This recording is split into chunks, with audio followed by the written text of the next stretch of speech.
I'll start by introducing you a quick video, just to try to focus your imagination.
Well, I'd like to tell you that I'm essentially an entrepreneur. Although I write some books, what I really like to do in life is to create companies and find interesting business. This one is very particular to me because it's something that I started with my daughter, and it's a very good example of how we can use common things that we need in life to try to create solutions, but with a different perspective. Solutions where we use nature on our behalf, when we use nature as a leverage force instead of trying to bend nature like we did in most 20th or 19th century.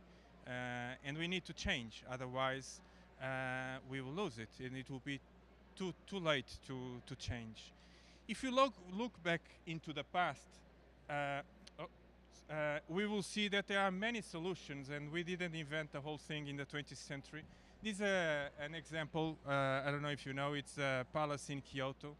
And what struck me when I was there is the ingenuity of the floor, because the floor was made in such a way that the shogun knows exactly who is in the palace because of the way people walk inside the palace, and it's very clever, and it is done only with some nails under the floor. And the nails are put in such a way that depending on your movements, it makes a different noise of a different bird. And again, why I think this is so interesting, because again, just using nature, we can even copy nature and create solutions that in this case was towards the safety of the shogun, and this was created, I think, 15th century or something like that. And always using natural materials. Jumping forward, and again in a challenge that we have in CORKBRICK, which is to find alternative glues, and especially natural glues, we went to solutions, natural solutions that used to be used during the First World War. So this plane flew, and the glue that they use, it's a natural glue made on cuisine, and it flew well.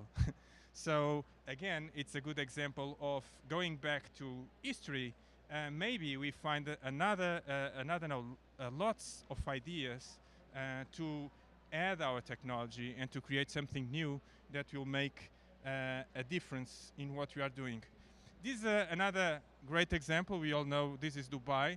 And here you see a new building that it's a waste of energy all the time, as you know, because you have a huge CO2 footprint. But if you look back into past, obviously there are architects and people that know this much better than me. Traditionally, they had very good solutions to make sure that the houses were not too hot. So creating a type of chimneys that with just simple physics create currents of air inside the houses, and the house were livable. So the air conditioner is nothing new. It's just worse than what we had before. And again, if we look back to history, we might find solutions that with the technology that we have today, we might find new things to implement. And that's exactly what we did with CORKBRICK, which is to take a product from nature, like cork, and take another idea, which is play, like Lego, but let's put all together, and we have a new way of playing, but creating structures, furniture, or whatever, using natural products in a sustainable manner. This is my youngest son, by the way, and this sentence is very important, because when I wrote the book that you introduced before I came in, a lot of people challenged me about the definition of sustainability, and I end up adopting the definition that my son gave me when I tried to explain him what I was doing with the book. And he said exactly this: sustainability means that when I will be your age, I'll have at least as much fun as you do that. And this is something that we need never to forget. We have the right to use this world and the nature, but we have the obligation to make sure that the next generation will enjoy as much as we did. And whatever materials we create, we should have this in mind. So I think I'm okay in my timing. So thank you.